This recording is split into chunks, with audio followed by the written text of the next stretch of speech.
அனைவருக்கும் இனிய மாலை வணக்கம். எல்லோரும் எப்படி இருக்கீங்க? நல்லா இருக்கீங்களா? இது ஒரு அகத்திக்கீரை பற்றி எங்கள் அம்மா வந்து இன்றைக்கி சொல்ல போகிறாங்க. வீடியோ ஸ்கிப் பண்ணாமல் பாருங்கள். நிறைய பேர் லைக் பண்ணாமே பார்த்துட்ருக்கீங்க. வீடியோ கடைசி வரைக்கும் பாருங்கள். அப்போ தான் என்ன சொல்லுதுங்கிறது புரியும். மேலே தள்ளிடாமல் கண்டிப்பாக பாருங்கள். அகத்திக்கீரை நல்ல மருத்துவ குணம் வாய்ந்தது.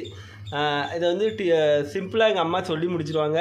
இந்த கீரை செய்முறையை பற்றி ஒரு நாள் அவங்க வந்து செய்யும்போது கண்டிப்பாக நான் அதை ஒரு வீடியோவாக கண்டிப்பாக எடுத்து போடுவேன். நேற்று ஒரு மருந்து சொன்னாங்க, அதையும் நான் கண்டிப்பாக அவங்க பண்ணும்போது நான் எடுத்து போடுவேன். இப்போ சொல்லுவாங்க, கேளுங்க. இந்த அகத்திக்கீரை, சீரகம், வெள்ளைப்பூடு, வெந்தயம் இந்த மூணையும் நல்லா கொஞ்சம் லைட்டாக இந்த நீத்தண்ணியில் கொஞ்சம் போட்டு நல்லா வேக வைக்கணும்.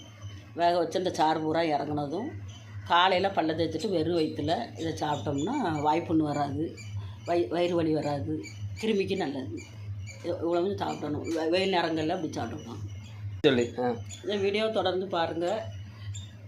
என் பையன் சொல்ல சொன்னால் சொல்லிட்டேன், அவ்வளோதான்.